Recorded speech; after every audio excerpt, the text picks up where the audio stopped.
Yo, yo, yo, welcome to Team RaddTitan. And if you don't know already, I'm George, and that man in the shadows over there that looks like a really, really bad, like, budget samurai is Alex. We are on chat number 3. I got to interrupt you there because you said this guy who looks like whatever. Do you know what Logan did? My 20-month-old son. Do you know what he did? It really hurt. It hurt. It literally was like a knife to the chest, man. It really hurt. He literally, Mary bought him this set of stickers, a set of stickers for the Christmas stickers. He was taking the stickers off, and then he pointed to one and goes, "Dada," and it was Santa Claus. I was like, "Dad, did the Santa Claus look homeless, or did he?" It was quite well trimmed. It was quite well trimmed. All right. Anyway, this is chat number 368. Now, today's a bit different. It's not actually too different. We're going to be going through our sort of Diaries of CEO sort of series where we're going to be talking to Shane Cooper from Secret Compass. We're going to be inviting him onto the chat, and he's going to be fielding any of your questions. So if you are customers or you've used Secret Compass before and you do want to ask anything in particular, then this is the time to do so. We're going to be talking about some of the challenges that the company faces. He's going to be talking about some of the back story of how he got started and how his company sort of came to be. And also we're going to be talking about the situation that happened a few weeks ago where, basically in a nutshell, Alex put a post up talking about, the recent Randy Go situation. Yeah, well done. Detach yourself from it. Well done. Yeah, my name's on it, but it doesn't matter. I stand with you, it's fine.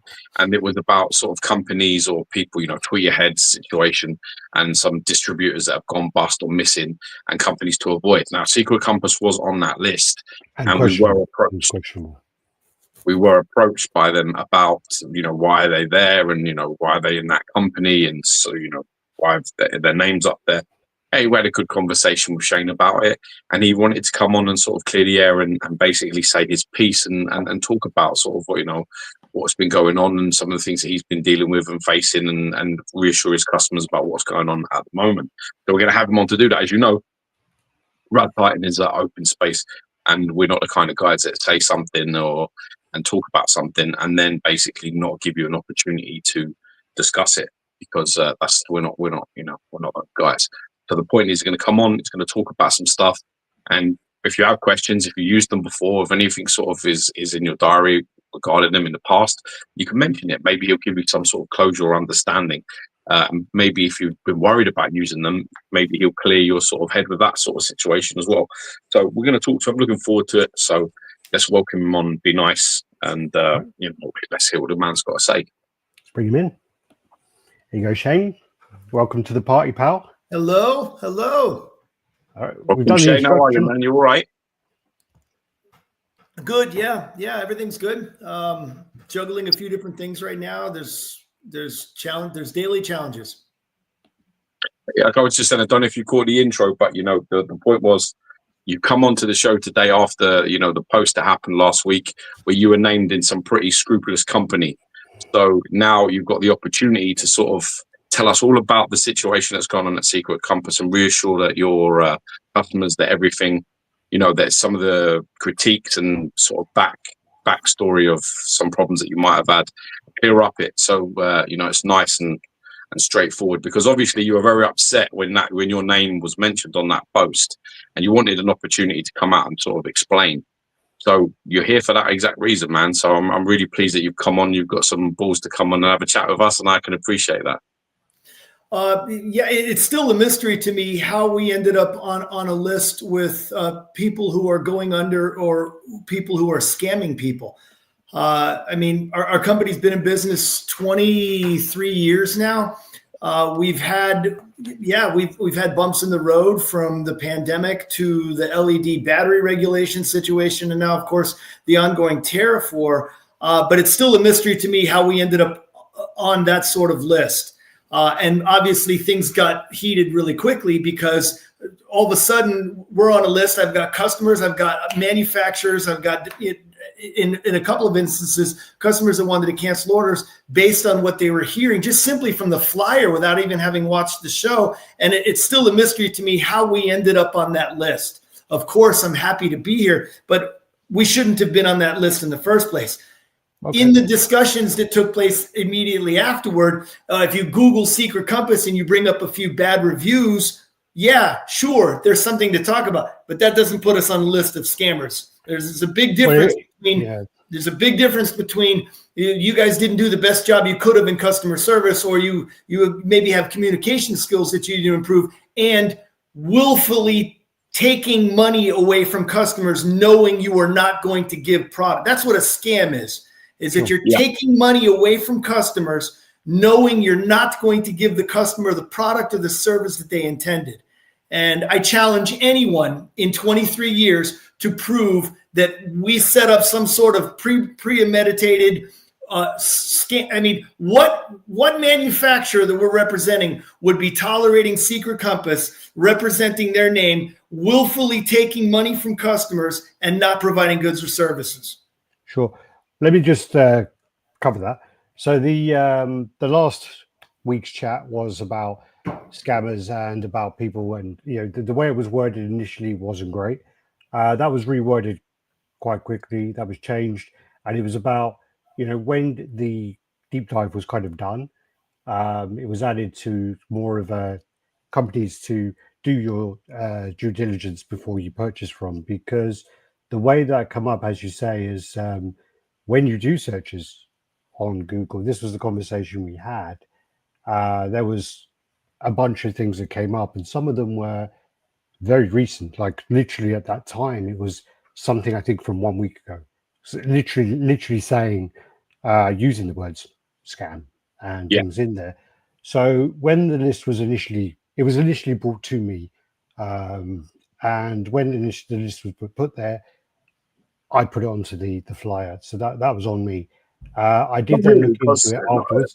Wait a minute, not really, because although what you're talking about, I understand, but there are two quite poignant customers who use the term scam, and that they've been scammed, and that you refused to basically deal with them until they apologized for calling you scammers. And then there's another one where a customer says that you're fraudulent, that your company is working in a fraudulent manner. So that, you see, the problem is although you can, that's why you're here to sort of say your piece of what maybe happened in those regards and clear that up. That's fine. But I think it's quite important that Alex doesn't eat too much humble pie like he made a mistake, because in the end, when you read and you hear the words scammers and fraudulent, you can say scammers and fraudulent until proven otherwise. So if there is, that's why you've got the opportunity, by all means, to come on and to sort of talk about what this may mean. I understand that you've been in business a very long time. You probably have hundreds of very positive reviews. But at the same time, we have to also go with some of the alternatives that people are saying out there. And it's not just basically these reviews. There are people in groups that will mention it, that will bring it up. So, the term fraudulent and scammer was used in regards to your company. And that, unfortunately, is just a matter of public record. And as I say, when the search was done, this is the screenshot when the search was done, because I make sure that everything has a backup to it, so in case there's any kind of comeback on it. So this was updated a day ago at that point. And then, the following. So there was a bunch of them on Trustpilot, 27th of September 25, fraud experience. So when there's, obviously the titles are there, and it's our kind of duty as such to kind of say, hey, these are things. I mean, this one's from 2024, but it's still there. And then there's a whole bunch of them, and then it goes. I mean, obviously, I'll go through these quickly. This is the one that I got involved with, where you're withholding a deposit on something that should have shipped a long time ago. The customer's complaining. It all got resolved in the end, but it was kind of after I did get involved in that. And this is the one that was on my mind from that. This is a long time ago as well. It was 2022, but it was still something that I knew in the back of my mind was there at the time. You weren't willing to pay the deposit, even though you couldn't fulfill the order. And this customer, from the screenshots that he posted, he was the most polite customer ever throughout the whole process. So just go through, and it's just like, there's someone here, Shane is a total scammer. He did the same thing to me when I asked for money back, came to arrogant BS, quickly told him to go fuck himself, and he cancelled my POs and banned from the account, blah, blah. So there are like these things out there. So this is the thing, the conversation, if you did see the chat last week, It wasn't fuck Secret Compass, they're a pile of shit. It was, these are the things that have come up. These are the things that people have mentioned, and we need to mention that.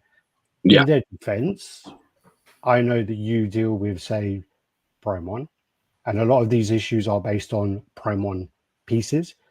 And I know that there are problems with getting those pieces in. So I did kind of say that in their defense, this and this and this. And we did kind of like stick up for you in that regard. And at the end of it, it was kind of a more, the end part was more of a, whenever you buy from anyone, you need to do your due diligence. You need to look into what is around. And, there are a lot of comments around which, we've spoken to Shane and he has clarified a lot of them and cleared a lot of them up. So we did mention all of that as well in the last chat. Yeah, definitely. What do you say though to this sort of thing, Shane? When somebody calls you something like that, what's the circumstances behind that sort of situation? Okay, so first of all, what you've just posted, all this negative press that we've gotten. I mean, the first thing that I would start with is the two negative reviews that we recently received on Trustpilot. With the same effort that you are showing this, you could just as easily be showing the responses to both of them. I'll just address the first two Trustpilot ones. One thing about that, though, sorry, one thing about that is on Trustpilot, every response that you did on Trustpilot was do not trust Trustpilot for any, like, it's basically don't trust Trustpilot for anything you buy, and you kind of bash that. And then any response that you do on, say, Reddit or anything like that, you lack kind of taking responsibility for a lot of things, and it's always you blame other things, and there's never really okay, I'm sorry, here's our customer service, let's move it into there. And a lot of it was public facing, which it shouldn't have been. So that's an issue as well, when you kind of like on Trustpilot, you're saying to everyone, just disregard all of this. It's a bit. I'm more than happy to discuss why. And it's actually related. It's related to this. The term scammer is thrown around for anybody anybody that's doing anything wrong. If a product is delayed, if we ship something to someone and it doesn't arrive on time, I've been accused of being a scammer. And it's like, it's clear that we put it, the UPS truck picked it up. It's in your town, but because UPS hasn't delivered, we're a scammer. Yeah. I mean, that term is used broadly for everything. Now, the most the review that you're seeing out there that has Shane Scammer in it, the most recent one from Trustpilot, that was a custom. I'm not going to name any names in all that I do here because I respect privacy laws. This person appeared in our eBay shop about a year and a half ago and bought an expensive figure. We shipped it to him. The customer then informed eBay that he didn't authorize the charge. eBay gave him his money back. Thankfully, they didn't take it from us because protected by eBay money back guarantee. The customer tried it again with several other vendors as well and was kicked off of eBay. This is all in the response that I have to this person.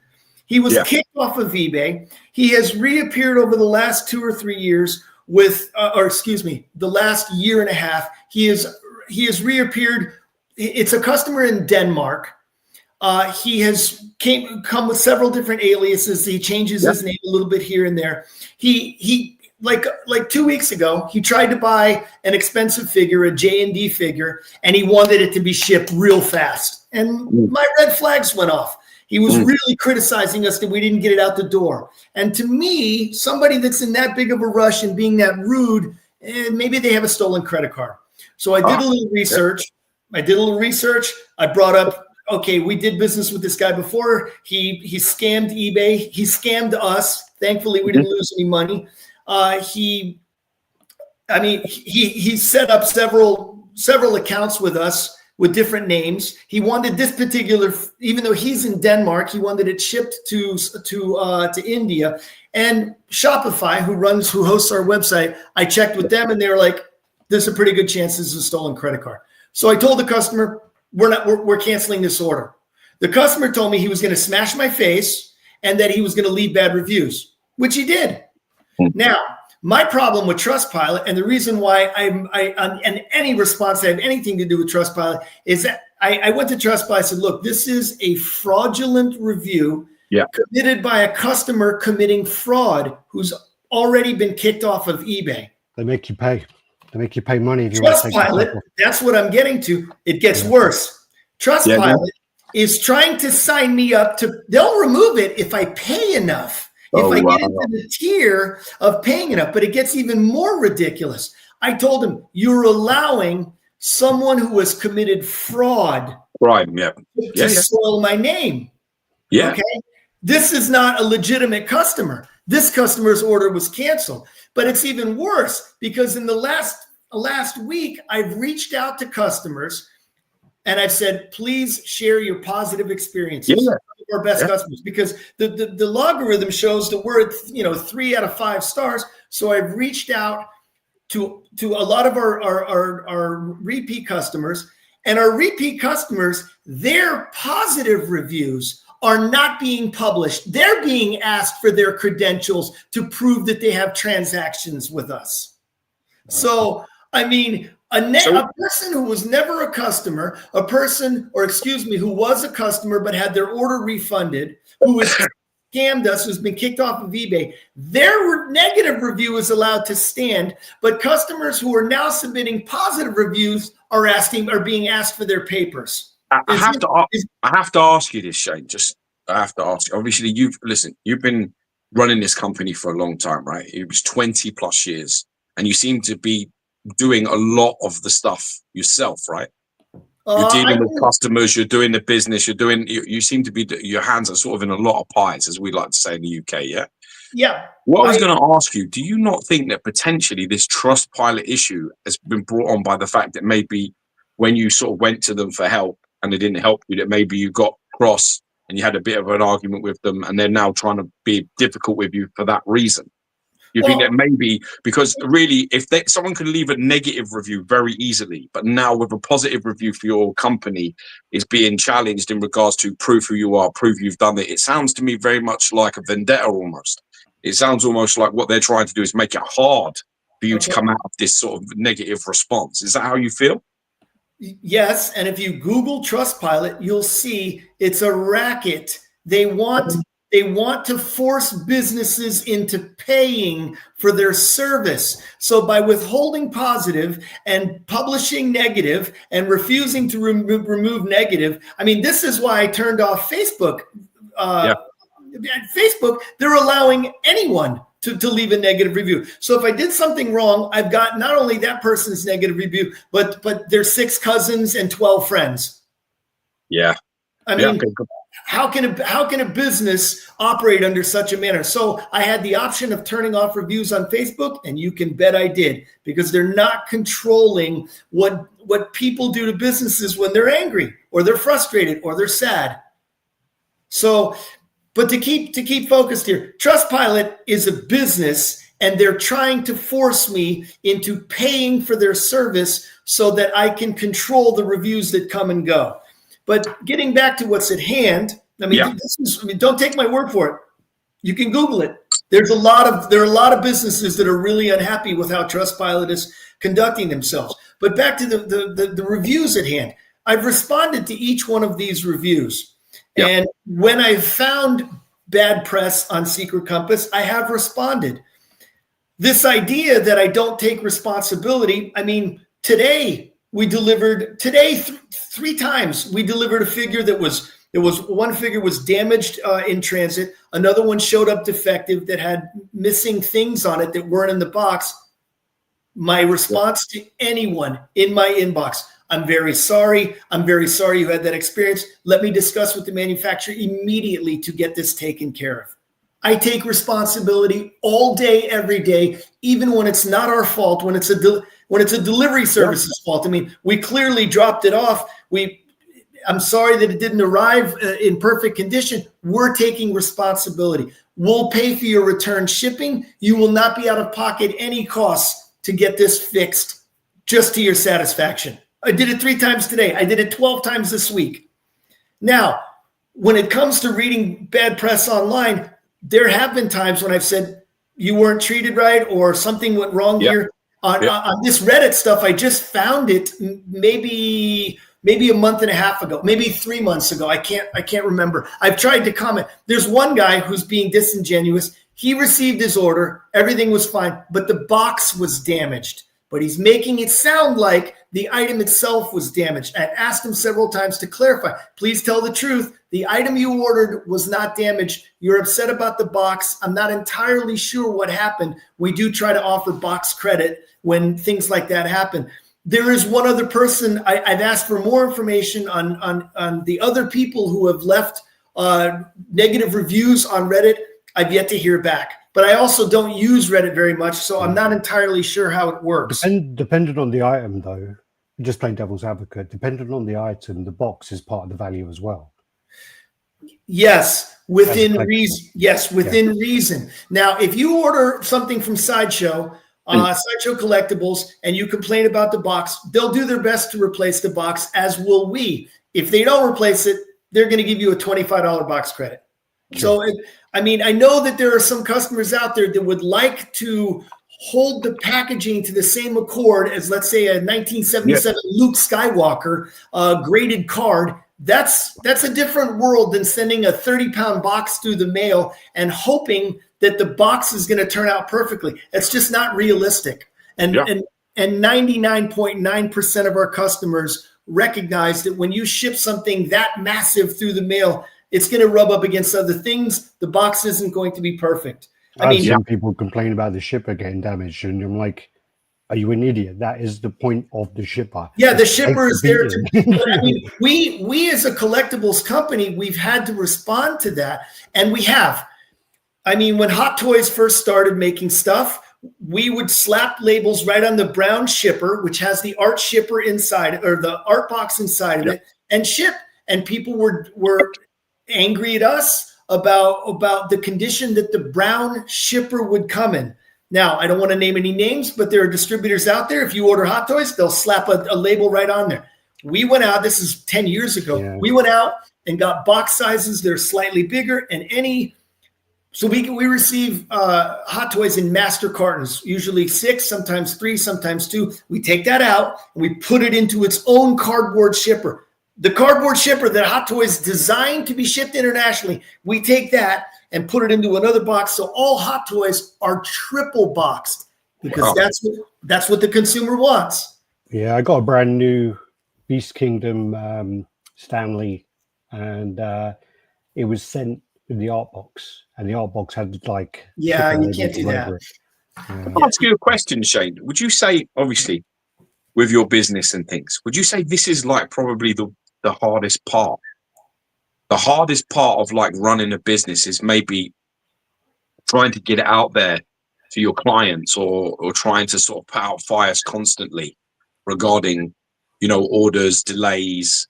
Because what I really wanted to talk to you about today was like, what are the challenges that Secret Compass is facing in today's market, that your customers at this very moment who have pre-orders with you are waiting on stuff?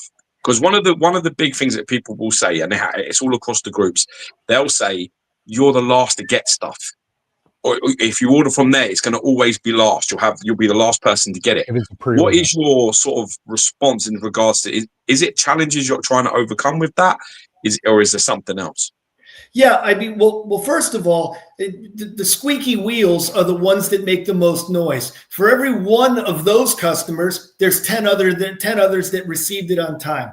But it's not only the challenges of today. We're talking about a 5-year period where first the pandemic, then the freight costs, which I don't want to get into this too much. It had to do with the actual metal containers going inland and not going back out because of the symbiotic relationship between the United States and China, where the United States is sending raw goods to China, such as steel, wood, plastic, resin, and China is, with cheap labor, making things out of those products and sending it back. And because of what happened in the pandemic, basically the United States shut down for 4 to 8 to 12 months. China took a 3-day weekend and got back to work. And so there was a shortage on the actual metal containers.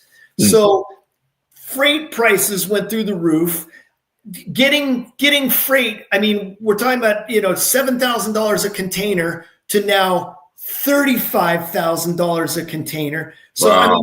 I mean, goods just, I mean, and even if you could, and in many instances, we paid the $25,000 to $35,000 to have the good, but then they didn't want to put it on the rails. They didn't want the metal tube coming inland. So we had to transload, which means put the merchandise, transfer it in a warehouse to an 18-wheeler and have it delivered with an 18-wheeler. I mean, and every day you're late. If you didn't get back to them on a Friday, Saturday storage, Sunday storage, $700 a day, $700 a day. I mean, it was beyond challenging. I think most businesses in the limited edition collectibles world were on the brink of going under. But okay, pandemic, astronomical freight charges afterward. Going into the LED battery situation, which a lot of people don't know about. Talk us through that, Shane. Tell us about what that is. Okay, so somewhere somebody's kid opened up a thing and ate a battery, and all of a sudden regulations changed on anything that has LED batteries. The packaging had to change, and a lot of the things that we all collect come with batteries. So to make a long story short, one of the distributors that we were sourcing Prime 1 from, I was telling Alex about this, $180,000 worth of goods came to the US, and because they weren't marked properly, they stayed in customs and then ultimately were sent back to Asia. Secret Compass had $100,000 worth of stuff on that. So you can imagine, I mean, we're not a tiny business, but we're not a massive business either. That took years off my life. And now here we are where 2 of the 3 in the last 5 years, now we're in the tariff situation where several of my distributors have dropped off.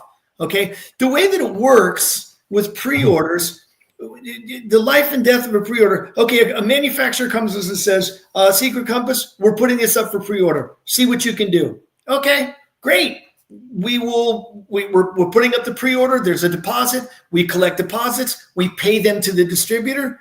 The distributor doesn't get the thing or is late getting the thing.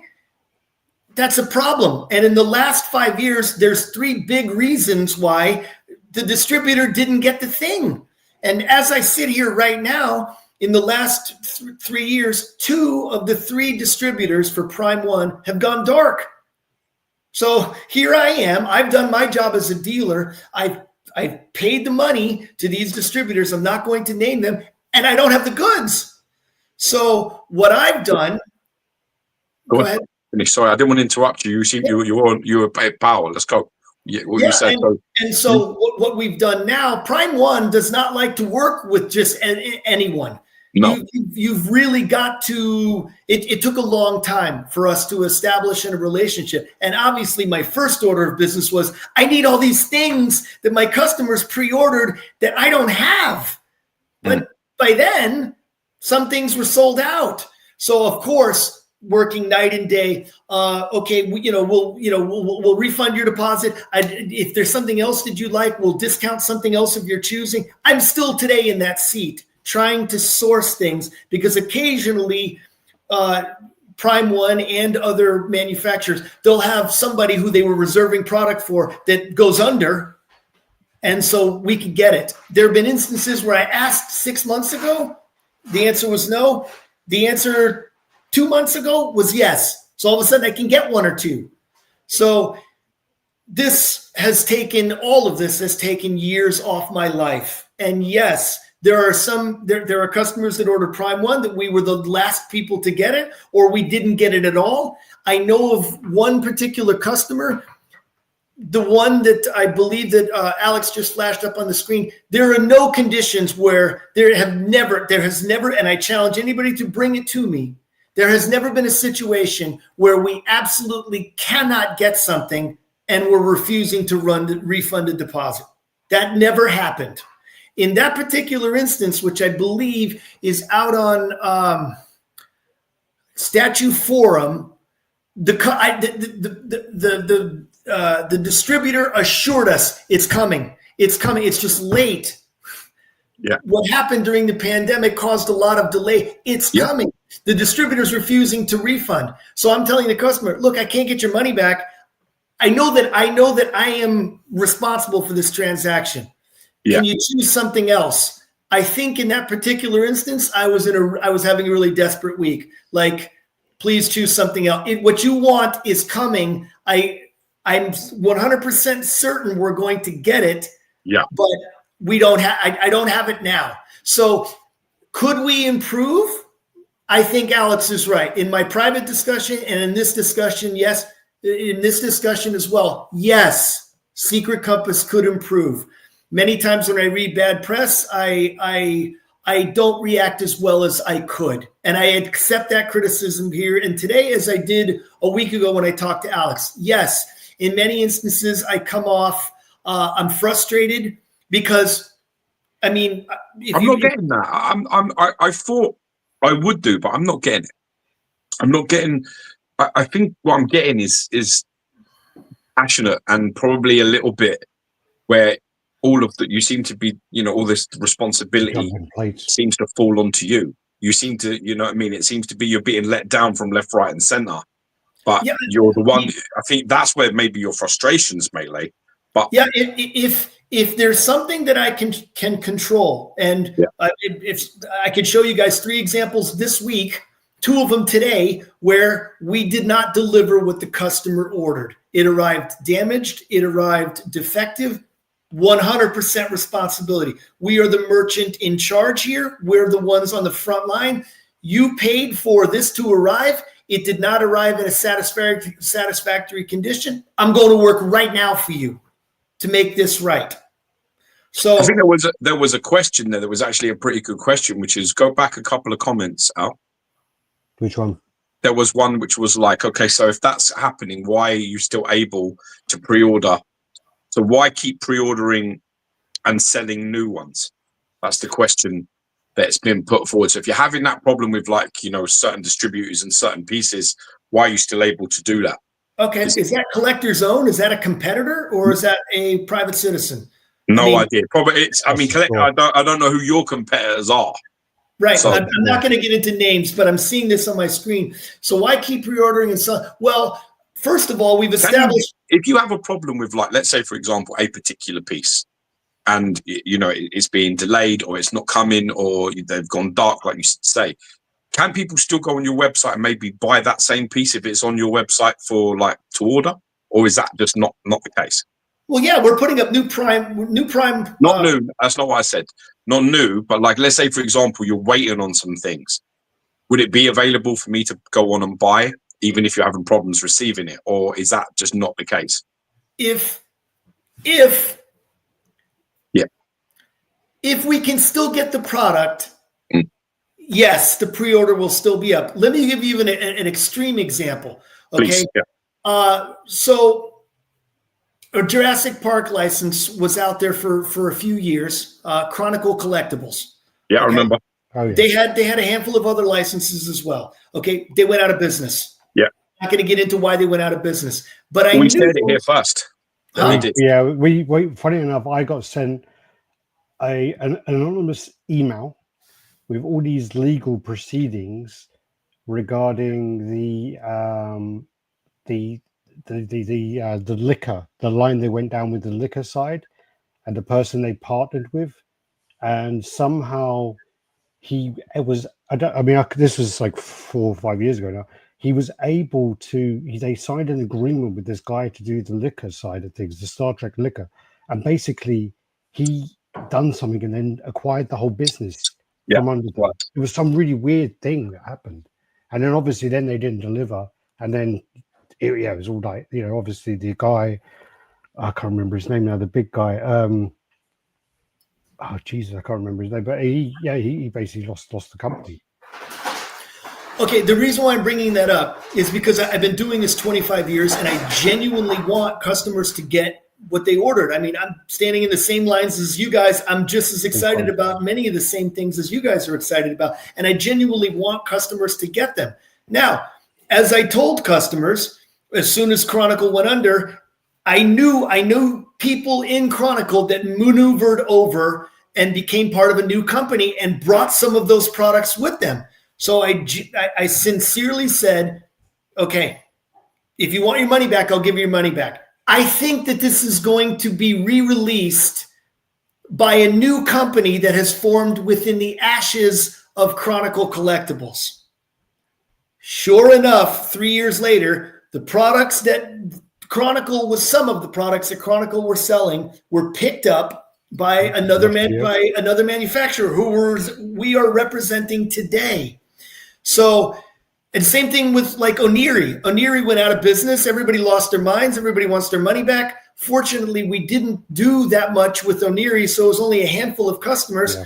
And then the company that acquired Oniri all of a sudden appears 4 months later, and they've got the products again. And it's like, well, the problem as well is that they haven't released anything, have they? They've literally, all they've done is they've sent a bunch of things to a reviewer, a French reviewer. He's reviewed their prototypes, and he tried to push us to have them on this and do an interview with them. We kind of spoke to the guy who purchased Oniri, and he took over the Riv store, and something was off with him. I didn't like, I had the conversation. I'm like, I don't want him on our chat, and and then the guy, they haven't released anything since then. I don't believe they've released anything to customers. I was hit up by a distributor in France saying, we have your 6 of these. And it's like, well, you announced that the company was going out of business and liquidating. So we refunded the few customers. Thankfully, we had under 20 customers that had pre-ordered something.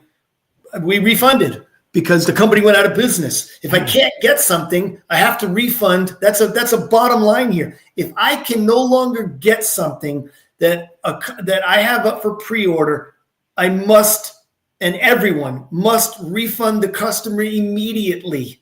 So if a customer asks for a refund on a product that I know I cannot get, of course I'll try and appease the customer some other way, but I'm doing the best that I can over a very, very, very difficult 3 or 4 years. And this is how I put food on the table. This is how me and my son eat. This is how me and my lady and her 3 kids, this is how we eat, So I have a vested interest in keeping my company going. Also, I have 4 employees that are good friends of mine. I want their paychecks to continue. I'm the one sitting in the hot seat. I've got a customer. I've got an employee that does customer service. I've got an employee that does shipping. I've got a customer. I've got an employee that does receiving. I've got another employee that just does logistics. But it's me. It's me answering emails all day long. It's me on the phones all day long. It's me taking the heat when something goes wrong. It's me facing social media. This is my company, and this is what I've done. This is what I've done for 25 years. So but I want to get back to this person's question. Why put up new pre-orders if you can't get the old ones? Well, circumstances change. I mean, now we're sourcing direct through Prime One. So the products, and I'm staying on this more diligently now, the products that we're offering from Prime One is offering to us. So I can place pre-orders direct with Prime One. There is still one distributor in the States that is steady, and we appear to be getting merchandise steadily through them. So the gaps of, okay, you didn't get this for you were the last one getting this, I believe those days are behind us. Someone just came in. So bad example, Oniri, though. The new guy was an opportunist businessman with not much of a collector background. He was on it as one of those white knights that would sell the company assets. I listened to his 2-hour French interview, and something was off. Okay. No little strategy. I'm glad to be told that. Yeah. this is something that, again, the guy was emailing me back and forward, and I read his message, and I don't, maybe it's like a cultural thing, and sometimes when you speak to kind of the French, when French is translated to English, sometimes it comes across as quite abrupt and quite forward. And I don't know. I just read his messages, and I was like, I don't like his attitude. He was very kind of demanding and very expectant that we owed him something. And I was just like, nah, don't have time for you. Alex, I can relate to that. I don't know how many people out there know this, but my dad worked for the government. My dad worked for the U.S. government, and I grew up in Europe. I grew up in Germany. So he actually listened to it. He actually understood it in French. Sorry. I mean, your customer service is a much different thing in Europe. If you come up and we've gotten very used to in the United States, it being the norm to be abusive to customer service representatives. I mean, I saw somebody at a fast food place the other day who was just incredibly abusive to the staff. If you did that in Europe, you'd be thrown out. If you wanted to talk to the manager would throw you out a second time. They're not tolerating what we in the U.S. tolerate, and I grew up that way. I don't think that it is acceptable to be rude to someone, even if you're unhappy with your order, which ties into the second negative review on Trustpilot, where this guy just got rude. He just got rude with me. I was explaining to him the delays, and ultimately he didn't even want a refund. He wanted his figure, but he started to call us scam artists. And I just said, as a human first, before someone running a business, hey man, what's your problem, man? Like, what's the scam on this $60 figure? That I would just stretch you out so that you would forget about your $60 figure? Like, I run a business.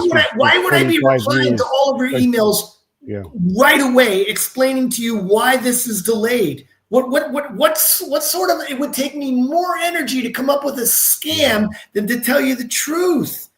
But the guy, 23 years of work was all for that $60. All for that $60. That build up to that $60. That was your payday. Right. Yeah. I'm glad we got there. But it lends to, this is another thing, because you flashed a number of things up on the screen. Yeah. And this is an important thing for people to realize. And it ties into the Reddit thing. It ties into the blogs. It ties into other things.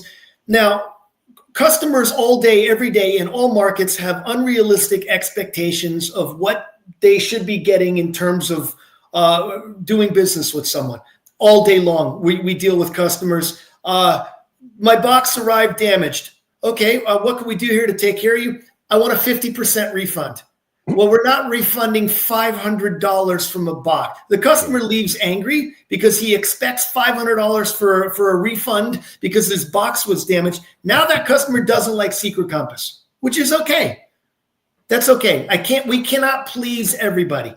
Okay. But now that customer gets himself a user ID with no picture of himself. And now as soon as he sees Secret Compass's name, his answer with just something vague, never do business with them again. Oh, really? Who are you? What's your name? What's your situation? No response. That's the way the internet is now. That's how it is, where you've got people who've got this, they're hidden behind everything, so they come out. That's why I don't use Twitter. I very rarely use Instagram because of that. That's where you get all the people coming out and and Reddit as well. You get all the people there who just come out, say all that shit, and they know that there's no comeback because you don't know who they are. And you have no idea who they are. You're never going to know who they are. You don't know where they live. Nothing.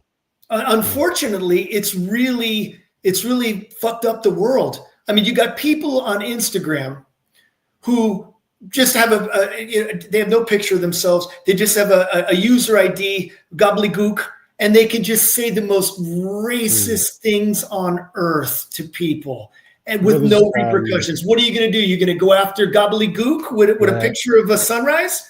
I mean, this is the world that we live in now, where anybody can say anything about anybody. And if okay, Secret Compass scammed you. Please explain the transaction where Secret Compass scammed you. No answer. I mean, I think the literal term of, scam is, to plan it and things like that. But I think there's still scams that, I mean, I'm not saying you're a scam. I'm just saying that the term, there are still like times where something comes up and there's no intention. The business transaction happens. There's no intention of scamming someone, but somewhere along the line, something goes to shit, and that person doesn't get what they originally, paid for. Sure. And so there is a broader kind of term to it in that way. I don't know what's happening with Geo's internet. He's kind of not coming in. I just see pinwheel of misfortune. Yeah. I mean, this whole thing again, it was all to do with, the name came up. We pulled up, we do the search, pull it out, and there was the content there. As I say, one of them was the day before, one of them was the month before, and it was like some of it was very. Sorry, mate, don't listen. I've just had some sort of power outage. So okay, you're gonna have to go back and come in because your thing's gone funky again.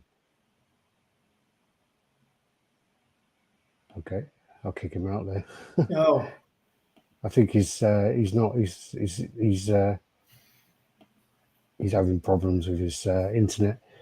I think his power went out, so his router must have gone down.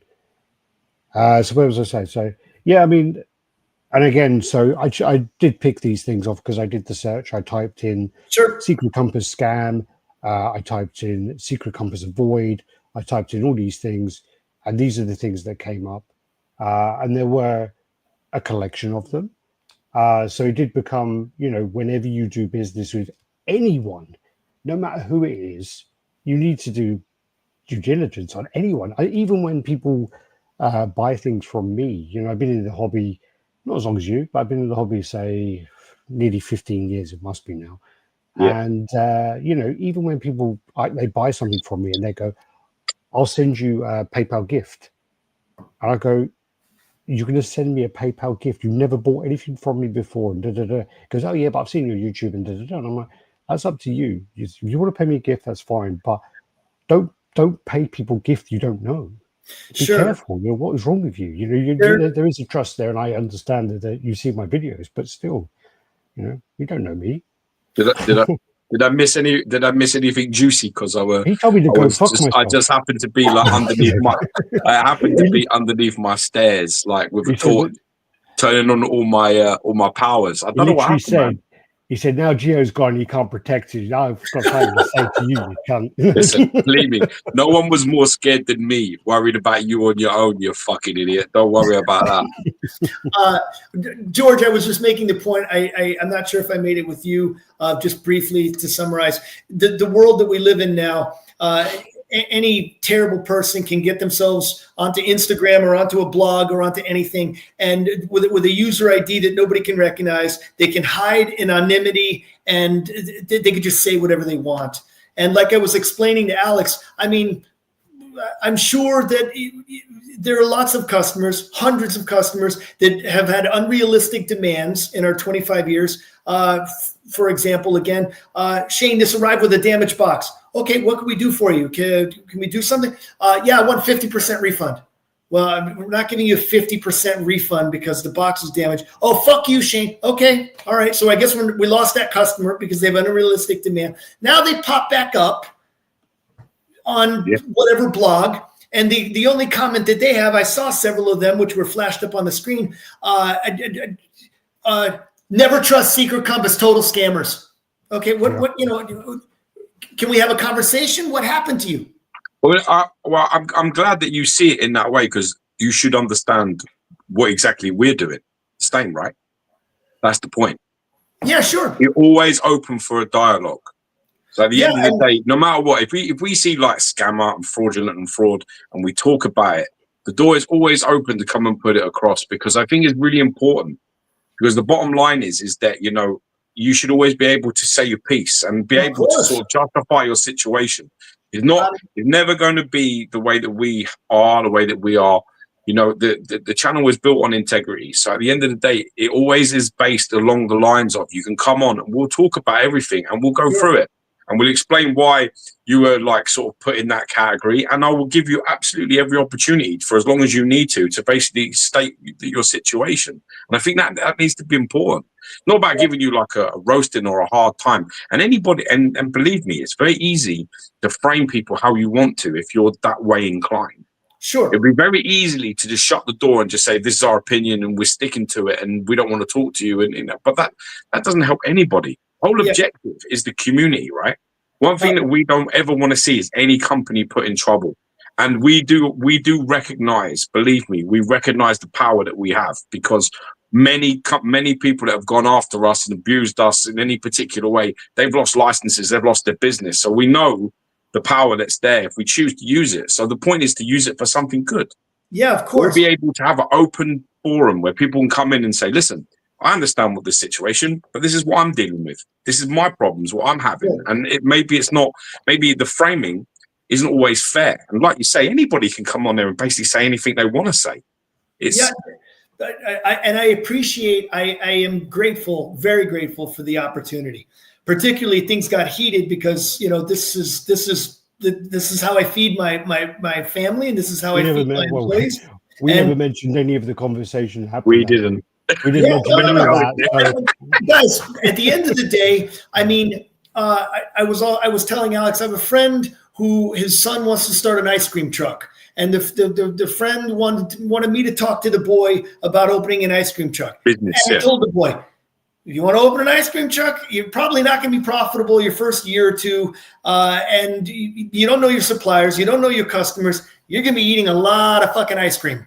You better love ice cream. I mean, any business that anybody gets into, if you're passionate about cars, go find a dealership. You're passionate about the reason why I'm doing this. I didn't get on board because I thought collectibles will be profitable.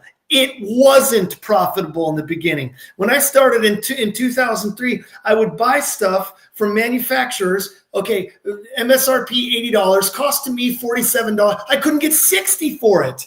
This is like it's not pre-Comic-Con, but it's before Comic-Con started to carry this kind of stuff. Anybody who looked at what I was doing in 2003 or 2004 would have said, Shane, stop buying this stuff. You're only buying it because you like it. You're not making any money. I had a day job, but I stuck with it because I love this. I love these worlds that we're in. Yeah. I'm huge. I started off, I don't know if everybody knows the story.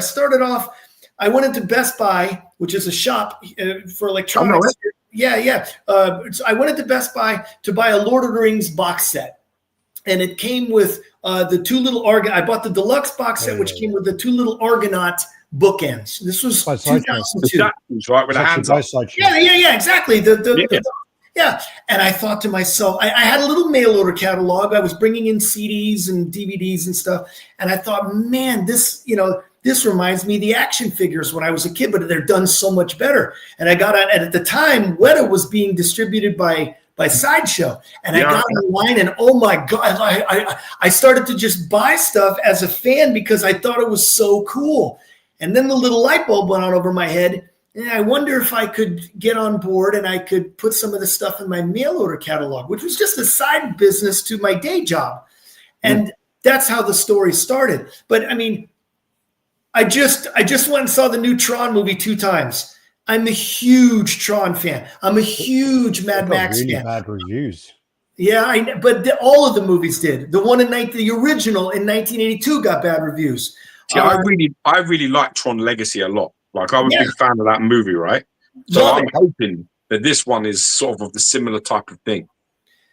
Tron Legacy also got bad reviews. The world doesn't like Tron as much as the core fans do. But what I'm trying to say more than anything is when these IPs put out new stuff, I'm standing in line. I just had 3 conversations with people because I just saw the new Predator movie. I saw Predator in the theaters when I was 13 in 1987. I'm 54 years old.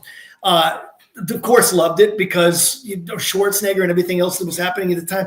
But my interest, if I'm being honest, I didn't like the AVP movies, and my interest waned off because it didn't seem like it had all that much. It was just being regurgitated to me. Now, all of that changed in 2000. 22, when Prey came out, I thought to myself, what is this? Did you not dig Prometheus or any of those ones? I really no, that's the Aliens world. I'm talking about Predator. Yeah, I guess you're right. Yeah. The world of Predator did Predator 2, which was not good in my opinion. That came out shortly after. That at the time, I remember watching Predator 2 and thinking it was awesome, thinking the fight in the apartment's awesome, thinking the end's awesome. When you watch it now, I have these memories. Oh my God, it's amazing. I spoke to a friend yesterday about it, and it is terrible. It is such a bad film. Yeah, but what it gave us was when you see his ship arriving in LA, I think it was, you can see the alien head on the ship. Yeah. That's right. Yeah. Of course, that led to comics, and that led to. I just personally, for me, when the AVP movies came out, and then The Predator and Predators, I wasn't as interested as I am in other things. The one on the planet was good. Huh? The one on the planet was good. I can't even remember. I sort of lost good. The Predators. Yeah. Okay. With Adrian Brody. Yeah, that one was good. Yeah, that was good. My interest picked back up with Prey, which I thought was great, and I just got done last weekend trying to get through it as quickly as I could. I had some family in town, but getting to the new movie, and to me, it is next level sci-fi. Like Badlands. Is this Badlands? Yeah, Badlands. What they're doing with the CGI is fucking unreal. Yeah. So, I mean, the first two customers that bought anything from us, I'm like, oh my God, have you seen the movie? You know, because I genuinely, this is why I started a collectibles business. I genuinely want to be here. I want to talk about every lightsaber that was ever produced for any Star Wars, anything. I'm a huge Star Wars fan. So sci-fi is more your sort of thing, yeah? You're right, like into sci-fi, right? Yeah, more than anything else, and particularly the really cerebral stuff. Like I have not shut up about Alien Earth, because I think they've taken the Alien timeline, and what they've done with it is absolutely brilliant, totally, in my opinion. No, it's terrible. You didn't like it? I think it started off all right. I haven't seen it yet. You know, I've got 3 little kids, man. I can't be having them coming down and needing the Wii and seeing shit like that, man. It's super rated. Episode 5 was really good when they go back in time. The main villain guy, the black guy, he was fucking cool. I thought he was the best thing. He's well played. He's really good, man. Yeah. And the thing about that is, in interviews, he's like really bubbly. He's so happy and really bubbly. He's like, he's such an asshole on the show. He's so good. And then the kids annoy me. The one that I like, I can't remember his name now, but there's one of them I quite know is good. But most of it, I was watching it. Episode 5 was good, where they go back in time and show the ship. Yep. And then how it happens, because that's like quite a nod to Alien. Yeah, I think it's called. I think that episode's called "In Space, No One Can Hear You Scream." Oh, really? Okay, yeah, that makes sense. I mean, they're obviously. It takes place in the about 10 years before the original movie in 1979, and to me, I really like the whole idea of this is our bleak future with 5 trillionaires running everything. I really like them getting into the cerebral part of society. So I really dug it. But I didn't like where she starts, like she controls the alien, she talks to it, and I really didn't like that bit. Yeah, I think I don't know where they got that from, because they kind of they took all the stuff from that little blue camp. You know, when he did all that in teasers. Oh, yeah. He was supposed to have been on board. He wrote a treatment for Alien 5, and apparently Sigourney Weaver was on board with it, but it just... So was Michael Biehn. But Michael Biehn, apparently, he was on board, but he said that when he spoke to Neil Blomkamp, he said he was like really arrogant, and he didn't feel good about working with him. Yeah, I just met Michael Biehn at Comic-Con. Me personally, I'm a huge Terminator fan too. I think that the reason why we have Terminator 2, 3, 4, 5, 6, 7, the reason why we have a huge Terminator franchise is Michael Biehn's performance in the original film, which they did for $6 million. His performance his discussion of the future war, that's what lured us all in. I mean, I was 12. Oh, yeah. I was 12, and I think Michael Baine's performance on that particular movie cemented the whole Terminator franchise, in my opinion. They brought him in for Terminator 2, and then when they were filming it, they said to him, "We're going to film this, but you're not going to be in the movie." And he's like, "What?" He goes, "Yeah, we're going to film this, and you're not going to be in the movie." And he thought James Cameron was like fucking with him, and he went to the premiere. And he went to the premiere and he watched the premiere and he was just like, "That sucks." Oh fuck! He actually meant it, and he left the premiere pissed off. So of course. Well, the thing is, that's a funny story. I was going to college in 1992, and I was at a friend's house in Atlanta. This is before DVD box sets. This is before YouTube deleted scenes. And we were just watching it, and the scene comes on, and of course, we wouldn't get the official release until years later. This kind of stuff came out, as part of TV premieres, because they would take giant chunks of the violence out and ask for the studio to get alternate footage. I'm a huge Mad Max fan. There's an alternate version of The Road Warrior, which the rest of the world knows it as Mad Max 2, where they pulled out all the violent stuff and they put in all this alternate footage, which you still to this day cannot find unless you really, really, really dig. But as a huge fan, of course, I went and found it. And there's like 20 minutes of alternate camera views. And I love stuff like that. To me, I'm, that's story behind the movie. Yeah. And so to me, I was losing my mind in Atlanta in 1992 because I had seen, or 1993, I had seen the movie, 10 times. And all of a sudden there was, Michael Bain was he wasn't in the movie I just saw in the theater for the last year. I remember that we saw here on terrestrial television was the extended edition. Yeah, premiered on. We saw it here because it was like, we seen it.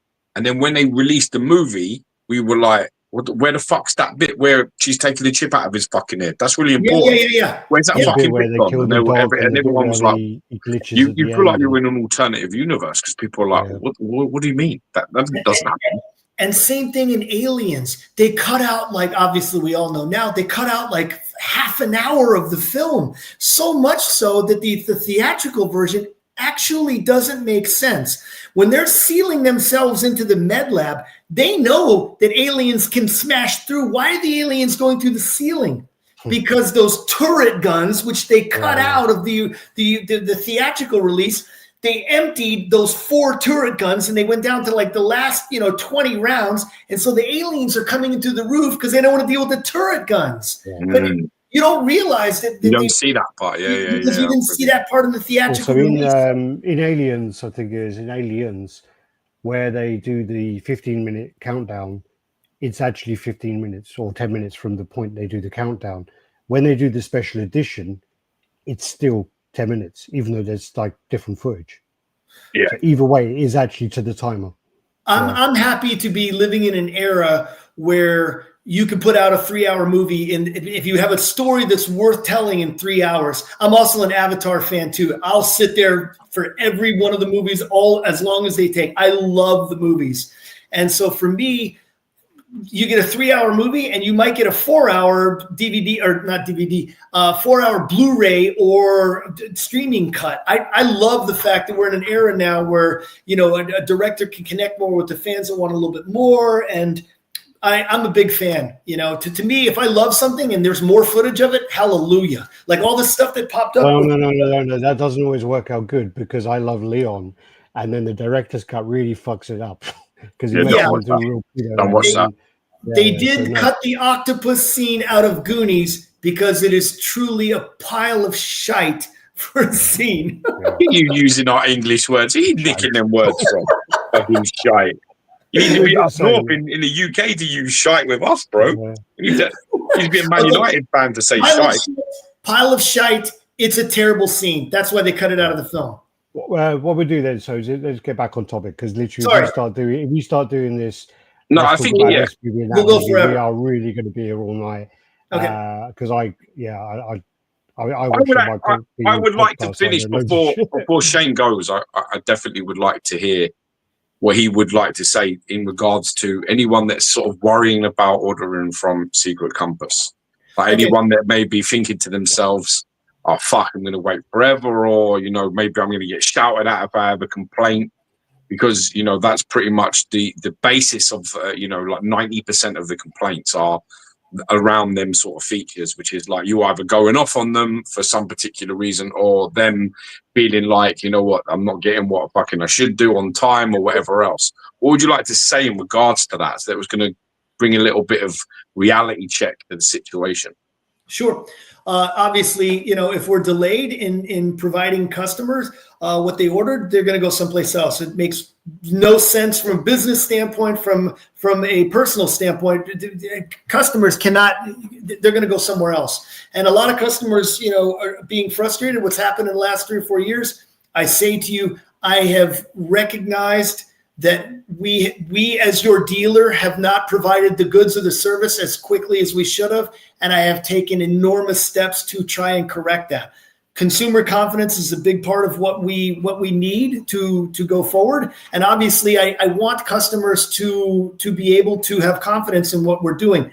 We went through some hard times. Some businesses go through it. I mean, if you sold chips, you know, for cars, you had a rough time during the pandemic. There was a lot of problems. I'm sorry if we made mistakes along the way. I have taken corrective measures. First of all, we have a warehouse in Asia now. So that's really helped with, and I saw this coming before this tariff war. So we have a warehouse in Asia. We are able to dole out to international customers quicker.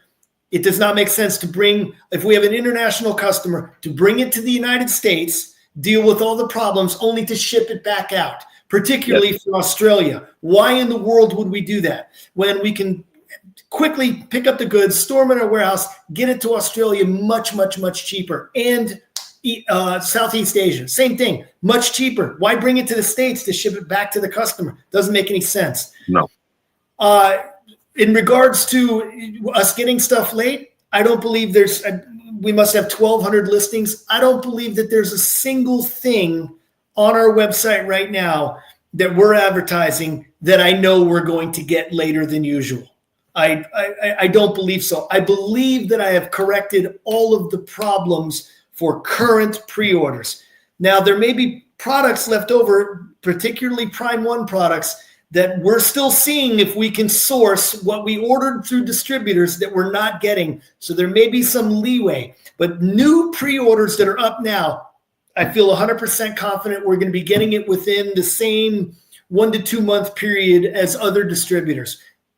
In some instances, for U.S. customers, we may bring stuff to the United States so that it can be shipped from our warehouse in Colorado. That may take time. I can't control what's happening with UK with U.S. Customs right now. U.S. Customs is a mess.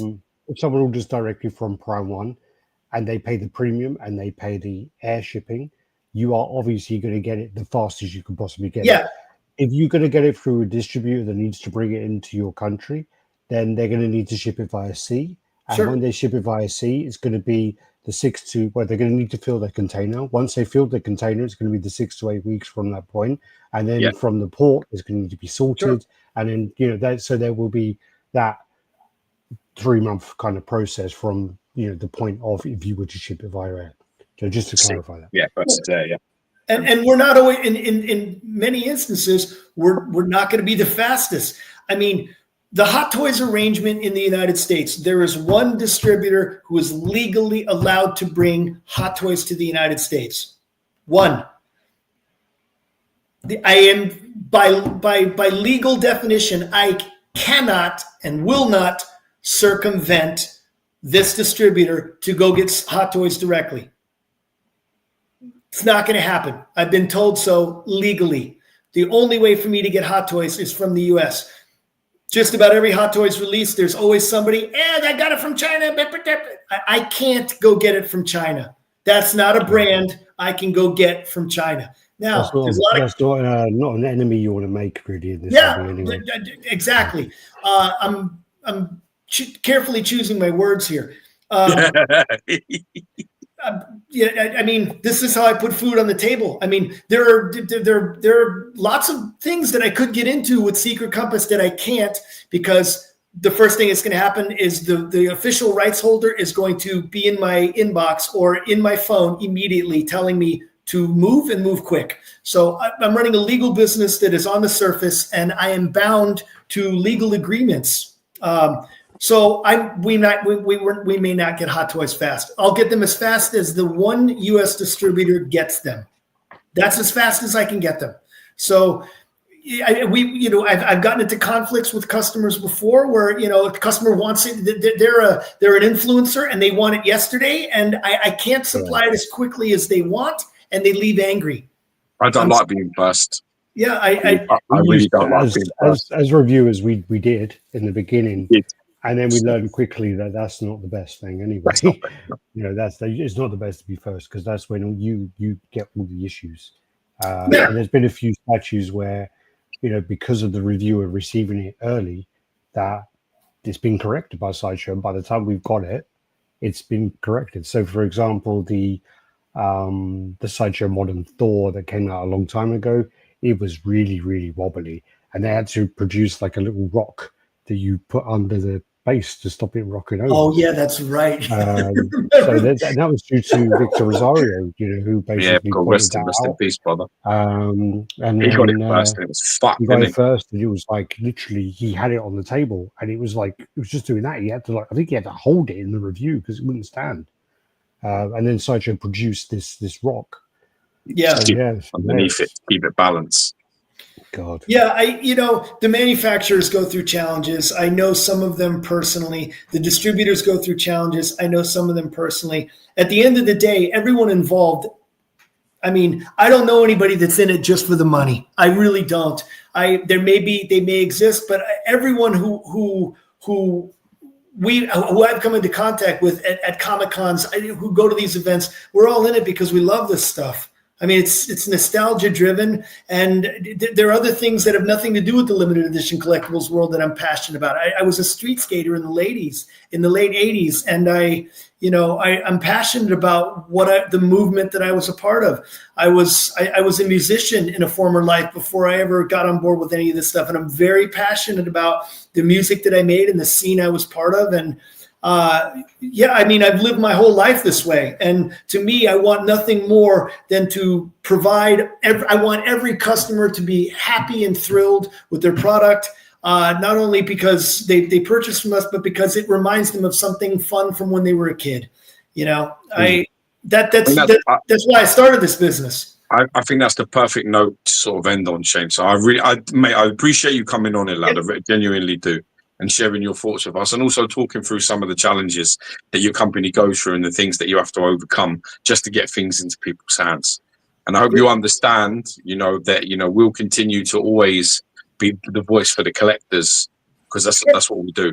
We don't have any assignment or connection with anybody for any particular reason. So that, we're purely based off the collector's perspective, and really we've always done for the last 15 years a fight for their voices to be heard on the biggest stage, because the higher them numbers go up, the higher your following goes up, the more tainted people become under company control. And the one thing that we're actually really proud of, is why we say on here about RaddTitan and where integrity meets collecting, is because we've never done that. So we have a clean record in that regard, and we're one of the few that do. So we'll continue to always put the voices of collectors forward. And I hope you understand that, when you're sort of out there dealing or seeing what you see, I hope you realize that if anything is said by us, it's said by us from that perspective. And if you want to come on and talk about it, this door will always be open to you, brother, okay? And likewise, consider us an ally in what you're doing as well. Thanks, I got boots on the ground every day with this. So if anybody has any questions and wants my personal take or my take as founder and CEO of Secret Compass, I'm more than happy to extend what I already am in the community. I'm here for a reason. I'm here because I genuinely love what I'm doing for a living. I could have sold it and done something else. It's hard. It's been hard. I've stuck with it, not only for my employees and my family, but also because I love my job. I love being in this world. So just on a final note, I personally am not on social media. I don't know of everything that's out there that has been said about us negative. I don't know of every person that's been unhappy. Please, if anybody has any issues, please email sales@secretcompassonline.com. Brilliant. That's my Gmail on my phone. It's a Gmail based. It's our hosted email, and that's the first thing I do in the morning is check that, and the last thing I do before I go to sleep at night is check that. Any issues, I'm more than happy to provide a reasonable solution. That's more than reasonable. On Christmas, I'm here. Anybody has any questions? I genuinely want anyone out there who has ever had any issues with us, approach me. If we did something wrong, let's talk about it. Let's have a conversation how we can compensate you and at least make you happy, even if you don't want to buy from us again. I don't like people leaving our table feeling like they've been cheated. Brilliant. Couldn't end any better than that, Shane. Thanks very much, man. Thanks, guys. God bless you and have a fantastic weekend, man. Yeah, absolutely. And if I don't talk to you guys again, Merry Christmas to both you guys and Happy New Year. Thanks, man. No, I'm sure that we'll have you on as a guest. Again, We'd love to do it. Reach out to me privately, reach out to me publicly. I'm more than happy. Will do, brother. Thank you. Have a great day, Shane. God bless you. All right, so let's move into the news, the chat. I also want to just say right now, I just want to wish Christo. Is it Christo? It's Chris Harris. 1987. A happy birthday. It's his birthday soon, so I want to say a massive happy birthday, brother, and thanks. We're obviously it's tomorrow. Tomorrow, Wednesday. Probably fucking Wednesday. Wednesday's next week. Tomorrow's Friday, bitch. What fucking day do you think it is? I'm trying to find it. Anyway, I saw that pop up across the bottom of the screen. Monday, the 17th of November. Huh? Monday, the 17th of November. There you are, Monday. Happy birthday, man. God bless Monday, you. I wish you many happy returns. And thanks for the years of support, man. God bless you. Geopolitics, fuck the world. Not far away. All right, what we'll do is let's get straight into the images. I saw this one and maybe got a smile a little bit. So it says collectibles are more than display pieces. They're a small pocket of peace for your tired, grown-up soul. Gay. Yeah. All right. So, this was also something I decided to buy. Some paints, a little airbrush, and some other shit. The fuck do you think you are, James to say you can't? Look at you. I'm gonna fuck some shit up. Big time. So yes.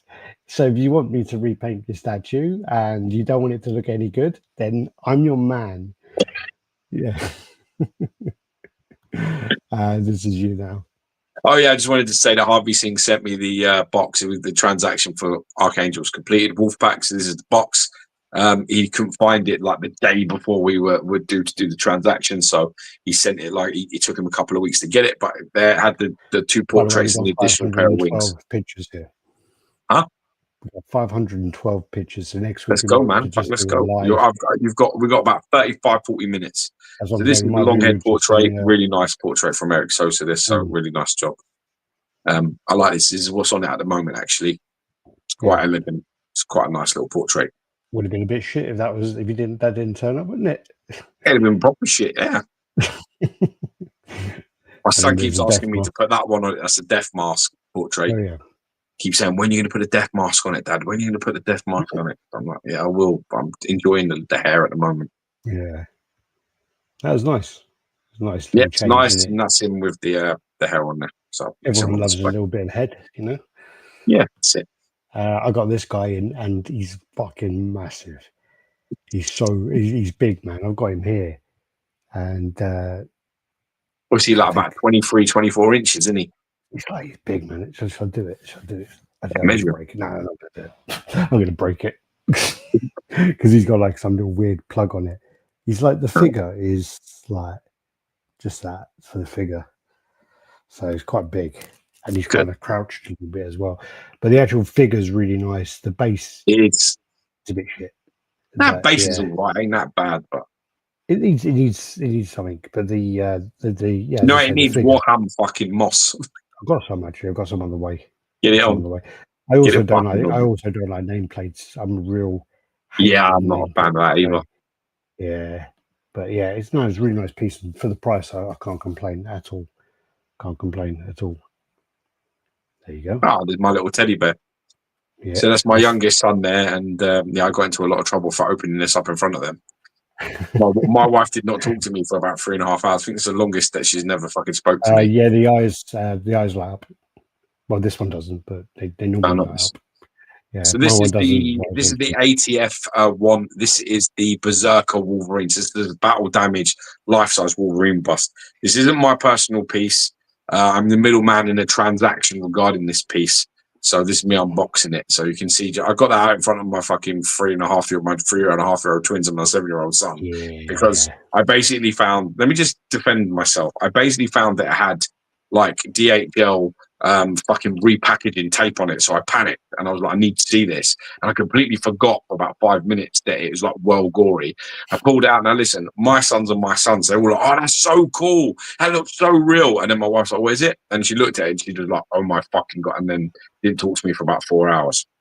That was amazing. Nah, it wasn't. I don't like it to be sad, to be honest. It does, you know, I can handle her being overtly feminine and fucking ridiculous. I just fuck off. But when I've done something wrong and it was wrong, I shouldn't have. I was not thinking. I was just like, oh wow, and then my kids were like here behind me, going like, oh wow. I was like, oh fuck. Yeah. I'd love to get the silent treatment for 4 hours, man. Anyway, so this is it. Heavy, solid, premium, really nice. Really nicely done. Back of it looks like that's fucking awesome. Jim Lee I am the best at what I do, and what I do isn't very nice. Funny because I did this on review and I said it wrong every time.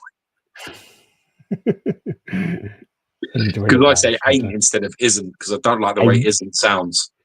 Yeah. Nah, I don't like isn't as a word. I don't like that. Is it not big? The biggest part of it.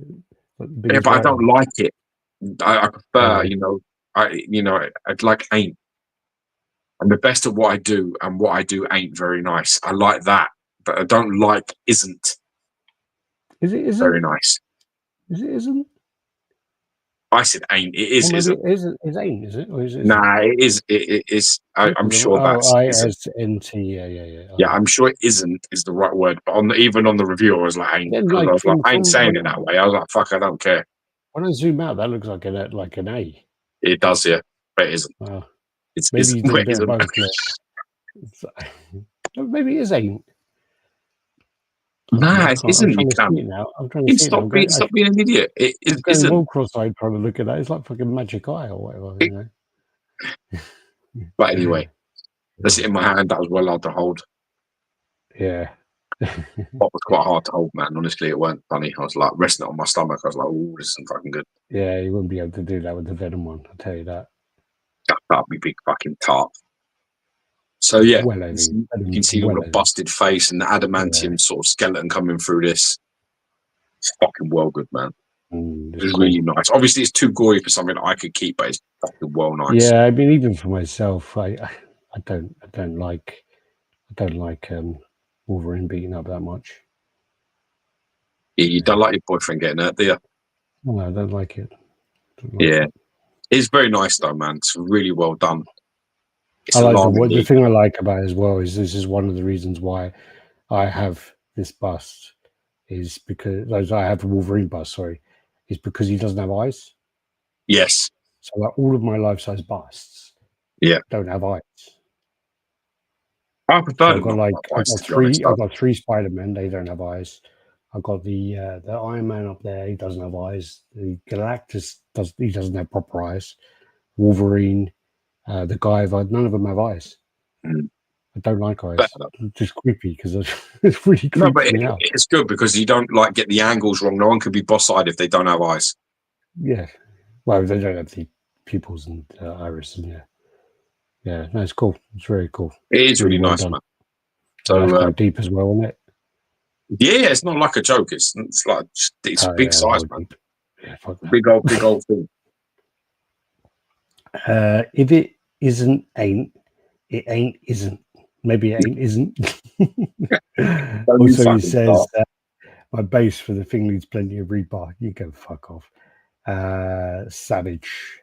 Teeth look incredible on the bus. They really do. Good shout. And teeth are amazing. The enamel sort of look on them is brilliant. Yeah, that's cool. I don't really like that fucking symbol in the at the front. What, this? No, I don't like that weird Venom. I know that's meant to be the fins on his thing, but I don't like it. I don't like it. If I'd have talked to the commissioner, I said, put a fucking X there. Yeah, I don't like put a fucking. I don't know what that's meant to be. I'm getting Venom vibes from that. That's my only critique on that fucking whole Venom piece. eyes. I don't like that bit. I'm just like, why have you done that bit? I like the like lovely glossed out back. I love the fact that they put this marble effect up the corners. You know where it's like black in the corners behind it. So if you go to the back of it, right? So click and go to the back of it. I was zooming in there trying to work out what the semen splatters were. Yeah, but this is it. If you go round the back of the piece, right? So not there. If you go around the back of it, there you can see all that sort of like pollock shit all around the side of it. That goes all around the inside of the sort of the sides as well. Okay. So it's a nice little effect that's going on. So it's like it's broken up, you know. There's not all that black. It's really good. Pollock the shit out of that, didn't they? Exactly. All the sides have it as well. Them bits, see in there, them corners, they have them too. Yeah. So I like the fact that they did that, because otherwise, with the black base and all the black sides and the black back with that symbol, it would have been too much. So I'm glad that they've broken it up nicely like that. The only criticism I have is just not like that fucking symbol in the middle. Well, now you say it does look like Venom eyes. Yeah, once you see it, you can't unsee it. It's like when you first find out that Batman's face is two Batman kissing. It fucks your life up. Wolverine's face is two Batman kissing. Yeah, that's fucked. That is. Yeah, I got my shipping note for this one. No, you I'm quite happy about that. It's only $77 to ship, so that was quite nice. Well, that's pretty good. Yeah, but it's about that big. Well, no, there is one actually that big that comes with it. Oh my god! If you look at it, there's like the pixelated one that comes with it. Oh, okay.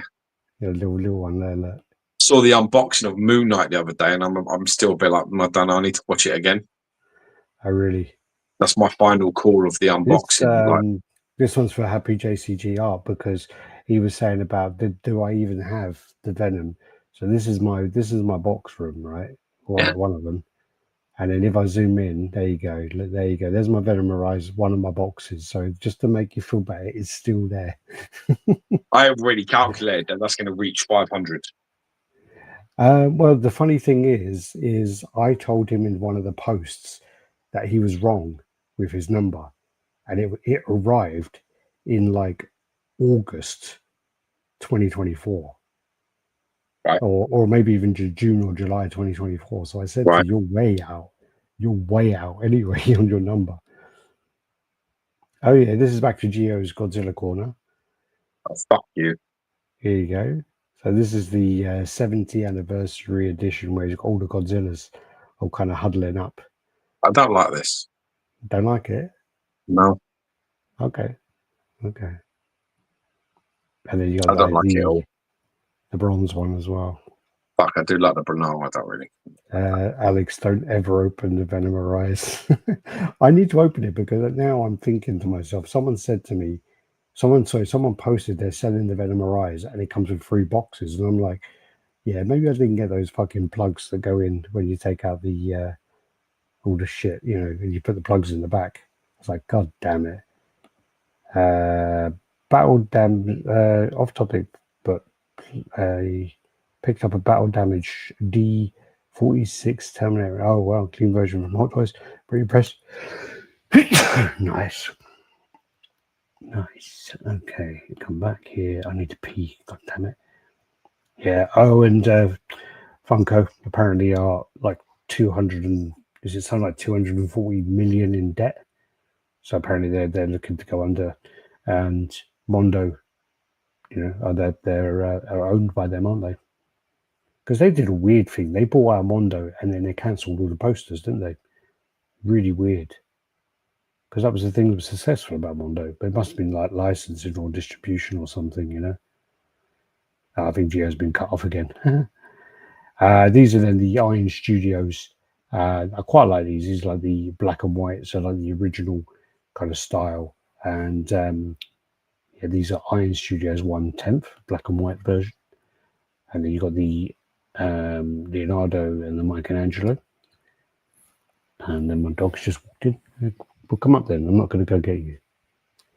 Right, then this is then Legendary Beast Martian Manhunt. So obviously this is a character which has been asked for a long time. Loads of people have wanted this one, and you've got the transforming head. God, stupid dog. 1 second. 1/3 scale, and again, it's just a character that just doesn't seem to get much love at all. Obviously, Legendary Beast are doing all of the Justice League, doing some great pieces. Right, this Geo's just messaged me. Nope, that's not him. So yeah, good on Jay doing these. This one looks like it's not going to have as many switch outs as the other pieces, but I think sometimes, you've got to try and take a step back. I think some of the pieces for Legendary Beast do have a lot of pieces, a lot of switch outs. And for me, I kind of just choose the one I want, and I very rarely switch it out. But yeah. All right. Got another switch out there. So this is 36.5 inches high and in 12 deep, 12 wide. So it's very displayable considering the scale. And then the first appearance head there is something, I think this might be like an early bird transformation. Oh, sorry. Transformation is the pre-order bonus. Alien form. And the classic. And then also you got like a phased. That's actually the whole torso. Wow, the phased arm, sort of clear, and then this kind of like tentacle arm as well. Whole bust. Wow. So take back that comment I said about them not having many switch outs.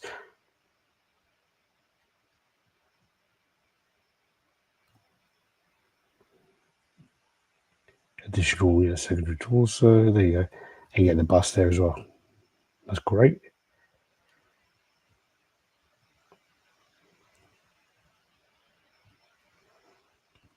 I think I got these doubled up. I think I had the pictures, and then George had the pictures.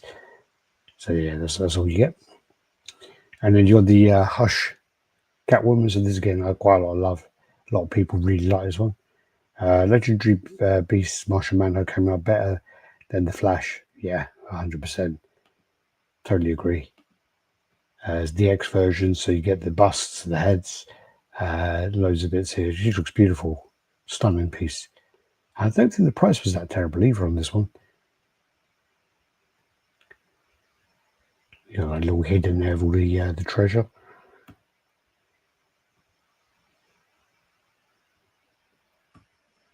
.65 centimeters high, 42 deep, 53 wide. It's not terrible. I think that's 1/3, so that's not a terrible footprint and height there.